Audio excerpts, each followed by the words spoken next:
My abs. Oh, I know this gonna hurt. Don't do cardio after abs.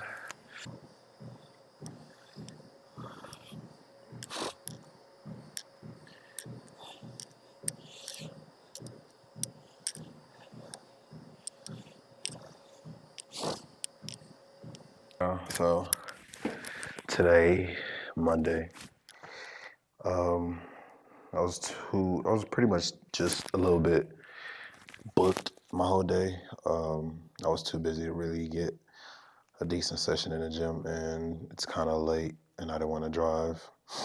Plus, it feels like shit outside, so that's another reason. But I also have work to do. So, quick little cardio session. This is really just a video to remind you guys. You don't have to do a big workout every time. Just go and do something. And yeah, came in, did my little 40 minutes of cardio, and I'm kicking rocks. Stay positive, stay motivated. I'm gonna catch you on the next one.